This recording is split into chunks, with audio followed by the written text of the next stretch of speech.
Assalamualaikum warahmatullahi ta'ala wabarakatuh. This is Candidato Candi Mangandog, a police officer with the rank of Police Corporal, and I will be your instructor for CDI for Traffic Management and Accident Investigation and Intelligence.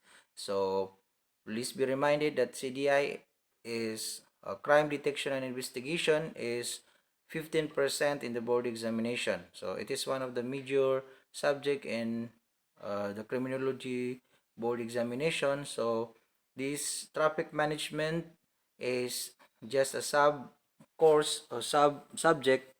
So uh, expected that this subject will give you a theoretical understanding on the definition of terms, on the principles and guidelines surrounding the traffic management and accident investigation and intelligence, and also will if there is a time, so magkakandak tayo ng hands-on, ang tinatawag nating uh, practical. So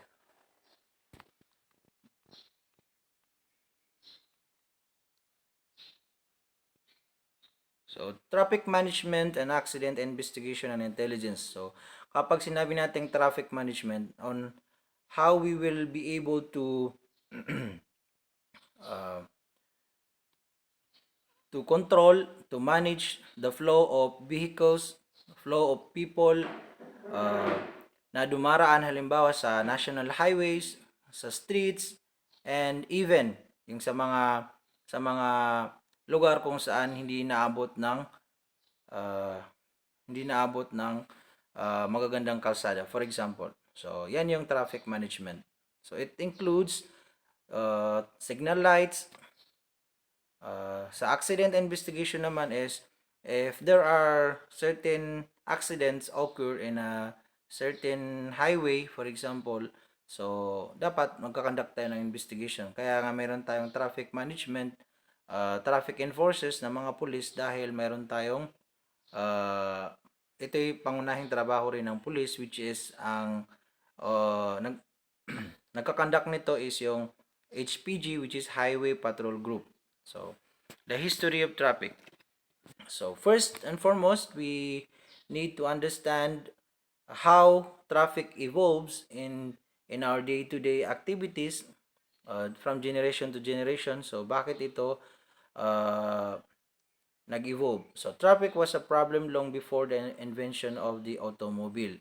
So, matagal na itong problema. Halimbawa, nung hindi pa nag-create ang mga signal lights, kung makikita nyo sa mga urban industrial cities, like tawag dito, like Iligan City, kung saan maganda yung flow of traffic nila dahil mayroon silang traffic signal lights, for example. Tapos hindi katulad sa atin na basta-basta na lang nakaparking ang sasakyan mo kahit saan dyan sa kilid ng kalsada, nang hindi ka sumusunod sa batas. Ganun. The ancient Romans built an advanced highway system throughout their empire and soon had to deal with the traffic congestion. So, it evolves during the ancient Romans kung saan uh, dumarami yung traffic congestion. When we say traffic congestion is yung pagdami ng paglobo ng sasakyan, hindi halimbawa hindi maganda yung flow of way. So yun yung traffic congestion. In the 1st century BC, traffic in Rome was so heavy that the Roman leader Julius Caesar ordered the city's central areas off limit to all vehicles except those of public officials and high-ranking citizens. So, kung makikita ninyo sa mga movies na nakikita natin na yung mga kalesa, for example, so ipinag-utos ni Rome leader Julius Caesar na ang city central areas is hindi ma-occupy ng ordinary vehicles except ng mga public official at saka high-ranking citizens. The first widely used traffic control signals were semaphore, flag-like devices operated by hand. So always remember the term semaphore flag. because in the board exam, may possibility na ito ay lumabas. For example, the question is, what is the first widely used traffic control signals, which is a flag-like device operated by hand? So, the answer is semaphore. In 1907, Toledo, Ohio, became one of the first cities to install them. So, ito, ang noong 1908, so please be mindful of the famous personalities, famous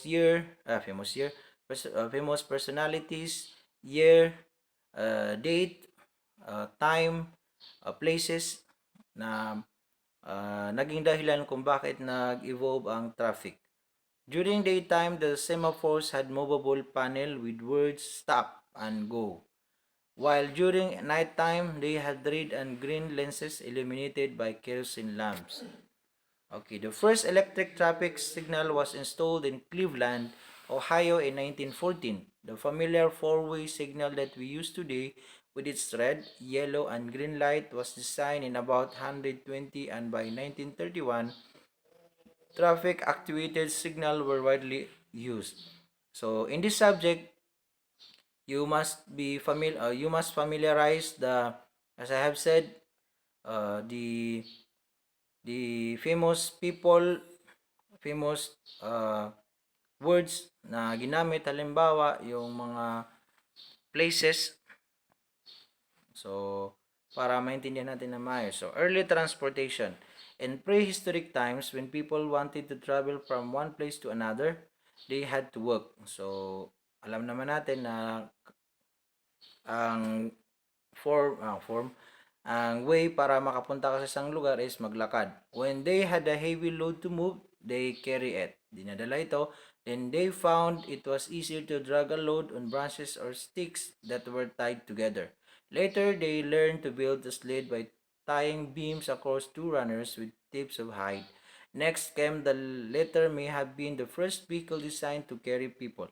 Letters were made by stretching animal skins across two poles. So why do you need to understand this sa prehistoric times? Because there are definition of terms na tinatanong. So dapat still kahit na skim lang or scan, naintindihan natin. Later, people domesticated animals and used them to carry packs and pull sleds. In the Middle East, the ox, donkey, camel were trained to be beasts of burdens. So sila yung tagadala. In the cold Arctic region, dogs and reindeer were used. So, in India, hump cattle and elephants were the burden bearers. The horses, which became the most common transport animal, was one of the last to be trained. So, tingnan ninyo yung pagkakasunod-sunod ng mga hayop kung sino ang gumamit na countries, saan sila unang ginamit. For example, people discovered that traveling on water could be faster and easier than traveling on land. So, doon na naman nag-evolve yung mga sasakyang pandagat, karagatan. A floating log may serve as the first boat. It was later found that heavier loads could be carried on rafts made by lashing several logs together. In the Middle East, rafts were kept afloat by shipkins filled with air. So, yan. Whenever people could find large trees, they followed out logs with fire or a chisel and made long, narrow boats called dug-out canoes. Always remember the dug-out canoes. These boats were propelled with long poles and later with paddles and ears. Napaka-tricky ng subject na CDI dahil halos karamihan is lumalabas sa board exam is yung parang iniisip mo na hindi mo talaga ito na-meet sa pag-aaral mo. So, kapag hindi ka nagbabasa, so, mahihirapan kang sumagot. An important discovery was made when it was that the wind could be harnessed and used as power to drive boat. So, makikita natin doon sa mga sasakyang pandagat na dati merong mga flag, malalaking tela para gawing pang-control doon sa barko. Different materials such as mat grass, animal hides, or cloth serve as sails in different countries. Okay. The development of land transportation, we have the Sumerians who lived in Western Asia about 3000 BC. may have been the first people to use the wheel.